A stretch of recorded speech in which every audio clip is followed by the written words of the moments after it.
కాలేజీకని చెప్పి బయలెళ్ళే కుర్రాడు bus స్టాపులో pose చూడు.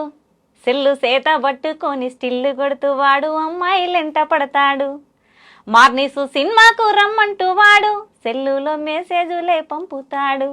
అయ్యో విలువైన కాలాన్ని వెలిగించే చదువునే గంగాలో కలుపుతున్నాడు.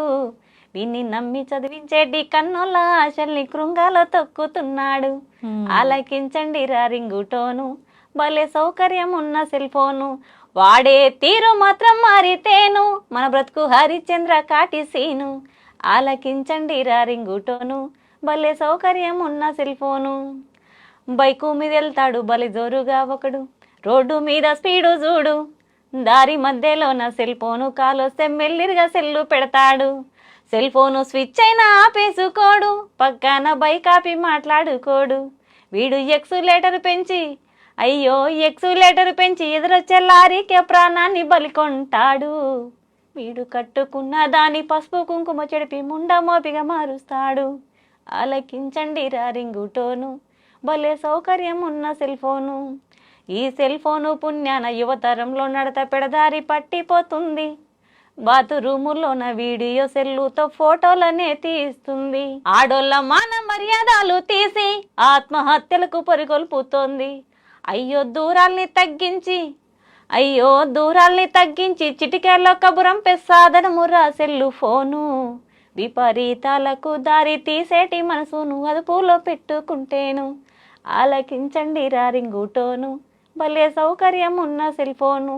వాడే తీరు మాత్రం మారితేను, మన బ్రతుకు హరిశ్చంద్ర కాటిసీను. ఆలకించండి రా రింగుటోను, భలే సౌకర్యం ఉన్న సెల్ ఫోను. సూపర్ అండి, నిజంగా థ్యాంక్ యూ మేడం. చక్కగా పాడుతున్నారు. అసలు ఏం చెప్పాలో కూడా నాకు అర్థం కావట్లేదు. నిజంగా ఎంత మంచి. ఈ పాట ఎవరు రాశారు అసలు? ఈ పాట రెల్ల సింగరు జానకిరామన్న అని ఖమ్మం అన్న పాడాడు సాంగ్. ఇది తన ఛానల్లో. ఇది నాకు మంచిగా యూజ్ అవుతుంది. నిజంగా ఎంత ఇన్ఫర్మేషన్ అయితే మన మొబైల్ గురించి ఇవ్వచ్చో, మన లైఫ్ ఎంత రిస్క్ లో పడుతుంది, దానివల్ల ఎంత ఉపయోగం ఉందనేది టోటల్ ఇన్ఫర్మేషన్ అంతా పాటలో తెలిసిపోతుంది. హరిశ్చంద్ర కాటిసీన అంటే శ్మశాన వాటిక. మనం ఏ రకంగా చనిపోయినా కూడా చివరికి వెళ్ళే ఘట్టం అదే కాబట్టి వాడే తీరు మాత్రం మారితే మన బ్రతుకు హరిశ్చంద్ర కాటిసీను.